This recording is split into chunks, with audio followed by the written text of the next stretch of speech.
Hello mga mindset! Welcome to our vlog! For today's video, tuturuan ko kayo kung paano gumawa or mag-edit ng hologram. So, dapat may ganito kayong video. So, nasa inyo na kung isang video lang or gusto nyo may nakaharap, may nakatalikod at nakatagilid. So, ayan, open natin yung CapCut natin.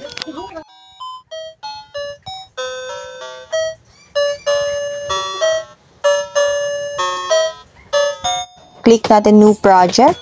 Tapos, mararoute tayo dun sa may gallery natin. At syempre, pipiliin po natin yung video or videos na niready natin.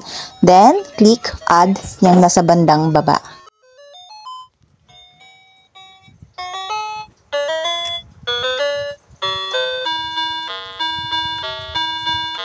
So, ayan na yung video natin. Then, i-check natin kung may mga parts ba tayo na dapat or gusto nating i-delete. Paano mag-delete? Nakita nyo yung straight line na yan. Doon nyo ilagay yan. Ganyan. Yan siya. Then, i-highlight nyo yung video na gusto nyo yung i-cut or i-delete. Then, click split, then delete. So, ganyan lang po siya. Tapos, click natin yung plus sign na sa gilid para makapag-add tayo ng panibagong video or isa pang video. Then, select natin yun, then click add. Ganyan lang po mag-add ng video. Ayan. Then, same procedure sa unang video. Kung mayroon kayong gustong i-delete, yung straight line na yan, doon nyo ipunteriya or ilagay. Then, highlight the video. Then, click split, then delete. So, ganun lang po kadali mag-delete po ng video. Ayan siya. So, good step ako dyan. Tap natin ulit yung plus sign para makapag-add tayo ng isa pang video. Balik 3 videos po kasi yung niready ko. Yung nakatagilid, nakaharap, tsaka nakatalikod.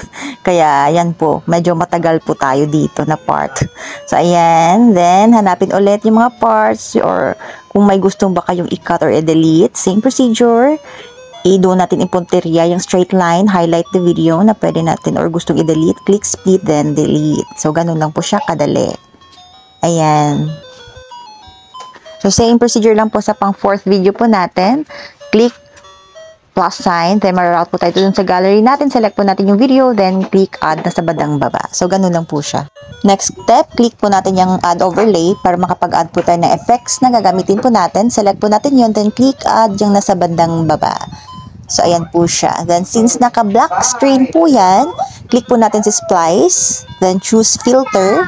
Ayan siya. Then, yan siya ang naka-blue. Pwede nyong i-drag yan hanggang sa makuha po natin kung ano po yung gusto po natin. So, ngayon, paano nga ba mag-resize or magpagalaw ng effects or objects sa screen natin? So, hawakan na po natin yung screen natin gamit po yung mga daliri po natin. Pwede na po natin palakihin, paliitin, or i-move po yung effects or objects kung saang part po natin siya gustong ilagay. So, ganun lang po yun. Ngayon, i-click ko yung adjust kasi medyo maliwanag lang po yung video natin. I-adjust po natin yung brightness tsaka contrast. Kasi hindi po masyadong halata po yung effects na nilagay po natin kasi sobrang liwanag po ng video natin. Kaya, didiliman po natin siya ng konti. Ganun. So, ayan, goods na tayo. Click add overlay ulit para sa second effects na gagamitin po natin. Select po natin yon, then click add po na nasa bandang baba. So, same procedure po sa unang effects po nilagay natin. Since na naka-black screen siya, select po natin si splice, then select filter. Ayan. Then, lalakyan ko lang po siya ng konti gamit po ng mga daliri ko. Itatouch po natin yung screen. Lalakyan po natin siya. Then, i-move ko siya dito sa bandang taas. Ganyan. So, goods na tayo dyan. Click na natin ulit si add overlay para sa pangatlong effects na gagamitin natin. Yan, click natin yan. Add overlay. Select po natin dun sa my gallery natin. Then, click add po na nasa bandang baba. Click natin si splice kasi naka-black screen siya. Then, select filter. Ayan. Then, i-drag natin siya. Touch natin yung screen. Gamit mo yung mga daliri po natin. Then, i-drag natin siya pababa. Kasi dyan, bandang baba ko siya gustong ilagay. So, ganyan lang po siya.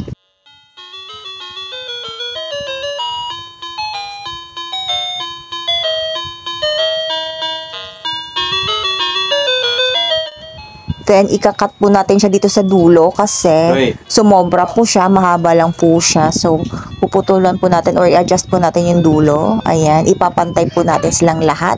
para sabay-sabay pong matapos yung video po natin. Ayan.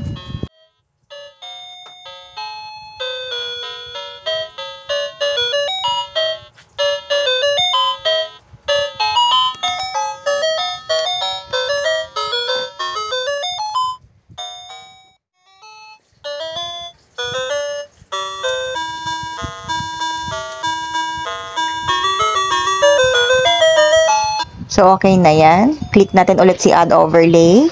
Mag-a-add tayo pa ulit ng effects. Ayan siya. Mararoute tayo dun sa my gallery natin. Select po natin yung video or effects na gagamitin natin. Then, click Add na sa bandang baba. Kung mapapansin nyo, picture yung in-add ko na kailangan pa natin i-crop. So, punta po natin or hanapin si Transform. Ayan. Then, click natin po si Resize. Yan siya. Then yan, i-adjust na po natin ng ganyan yung video po natin kung ano po yung gusto natin, kung gaano po siya kaliit, kung ano po maging itsura niya. So, ganyan. Goods na po tayo dyan. So, gagamitan ko po ng mga daliri ko. Itatouch ko po yung screen. Liliitan ko po siya. Then, i-drag ko po siya dun sa part kung saan ko po siya gustong ilagay. So, dun sa taas. So, ganyan.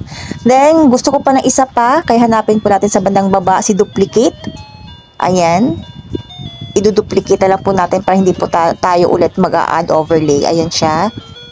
Then, ayan na. So, dalawa na siya. So, ilalagay ko na yung pangalawa kung saang part ko naman siya gustong ilagay. So, sa bandang baba naman siya.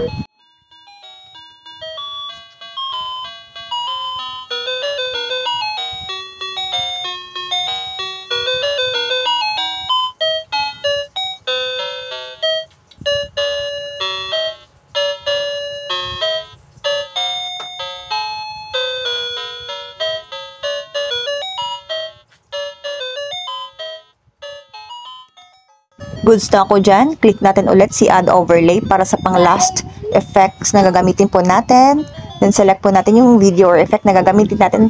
Click po natin si Add na sa bandang baba. So goods na po ako dyan. Ang kailangan na lang po natin ay i-resize siya at dalhin doon sa taas, sa bandang taas. Katabi po nung first picture po na in-add po natin. So, doon ko sila gustong ilagay. So, ganun lang.